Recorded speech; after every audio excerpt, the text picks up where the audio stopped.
En revue de presse aujourd'hui, nous revisitons les informations les plus importantes et marquantes de la semaine allant du 25 au 29 septembre sur votre média Dakaractu. À l'approche de la période électorale au Sénégal prévue pour la date du 25 février 2024, Ousmane Sonko, opposant politique, se voit retiré de la liste électorale par le sous-préfet des Almadies en raison de sa condamnation par contumace à 2 ans de prison ferme par la chambre de criminels du tribunal de grande instance hors classe de Dakar dans l'affaire Adji Sarr.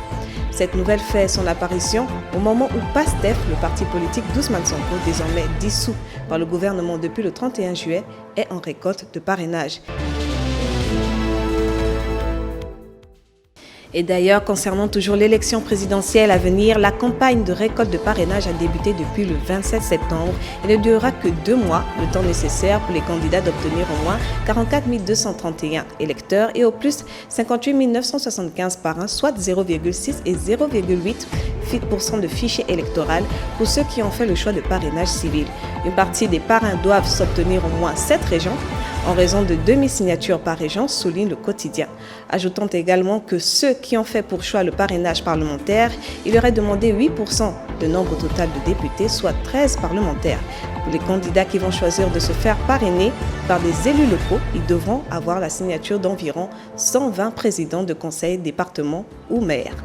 On signale surtout que le top départ de l'élection présidentielle du 25 février 2024 sera donné ce vendredi même à la séance d'explication organisée par la Direction générale des élections DGE à l'intention des candidats à la candidature ou de leurs parlementaires.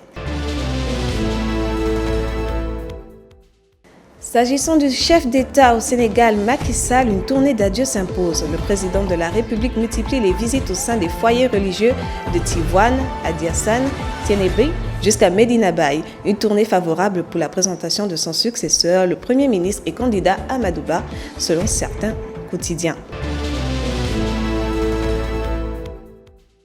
La cérémonie de clôture de la célébration de la 123e édition de Gamou de Tivaouane s'est tenue le mercredi dernier à la cité religieuse, une occasion saisie par le calife général de Tidiane via son représentant pour inviter les populations à cultiver la paix. On vire dorénavant à l'international, en commençant par le Mali, ayant une nouvelle fois encore fait l'annonce d'un léger report de l'élection présidentielle prévue pour février 2024, dont les dates retenues étaient du 4 au 18 février. Un ajournement dû à des raisons techniques, comme l'a expliqué le porte-parole du gouvernement, le colonel Abdoulaye Maïga.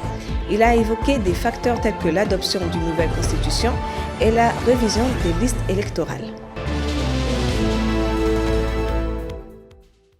Rappelons qu'auparavant, les militaires s'étaient engagés à céder la place à des civils élus après une élection présidentielle et législative prévue pour février 2022. Fin 2021, la joute s'est finalement déclarée dans l'incapacité de respecter le calendrier, résultant ainsi la lourde sanction économique au Mali. Plus tard, l'amende sera levée suite à l'annonce du colonel de se retirer à partir de mars 2024. Au Niger, après avoir refusé pendant plusieurs semaines de rappeler Sylvain Ité, son diplomate en chef du Niger, dont le régime réclamait justement le départ, Emmanuel Macron a décidé de mettre fin à une situation intenable. Le dirigeant français a annoncé officiellement le retour à Paris de l'ambassadeur à Niamey et le départ de 1500 militaires français basés au Niger d'ici la fin de l'année. Paris a pourtant posé toute son espérance sur une intervention militaire de la CEDEAO, communauté des États d'Afrique de l'Ouest, pour établir le président Bazoum.